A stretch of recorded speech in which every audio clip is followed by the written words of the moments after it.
નમસ્કાર ખેડૂત મિત્રો. હવે અમે આવેલા છે મોડ ગામમાં ભીમરાભાઈના ખેતરમાં આવેલા છે. ભીમરાભાઈ, તમે કેટલા વર્ષથી આપણું ખાતર વાપરો છો? 2 વર્ષથી. તીરી બુકિંગ થઈ એમાં પણ નાખવાનું છે. કેવો છે અનુભવ આપણો ખાતરનો? એકદમ સુપર. એક દાણો કેમિકલ વાપરેલું નહીં, પૂરું તમારું ઓર્ગેનિક જ વાપરેલું. ઓર્ગેનિક વાપરેલું છે, બરાબર. પહેલા વર્ષે જ્યારે તમે અમારું ખાતર નાખેલું ત્યારે કેટલા ટન નીકળેલ તમારા? 35 ટન નીકળેલ, બરાબર.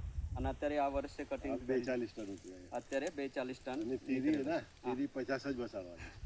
હવે ખેડૂત મિત્રો, આપણા ખેડૂત ભાઈનું એવું કહેવું છે કે અત્યારે હાલમાં જ્યારે શરૂઆતમાં આપણું ખાતર વાપરેલું ત્યારે રિઝલ્ટ છે ને ઓછું હતું, ભલે 35 ટન નીકળ્યા, પણ અત્યારે 42 ટન કાઢીને ખેડૂત ભાઈનું કહેવું છે કે અત્યારે આપણે 42 થી 50 ટન કાઢવાનું છે. અને હવે કોઈ ખેડૂત તીરી નથી મૂકતો, ભીમરાભાઈ તીરી મૂકવાના છે, બરાબર. બધા ખેડૂત મિત્રોને મારી વિનંતી છે કે ધીરે ધીરે આપણે ઓર્ગેનિક ખેતી પર આવો. રિઝલ્ટ તમે જોઈ શકો છો, અત્યારે ખેતરનું તીરી મૂકવાના છે. ઓકે, કોઈ કેમિકલ નહીં, કઈ છે અને લાખાનું બી નહીં. હા, યુરિયા બંધ.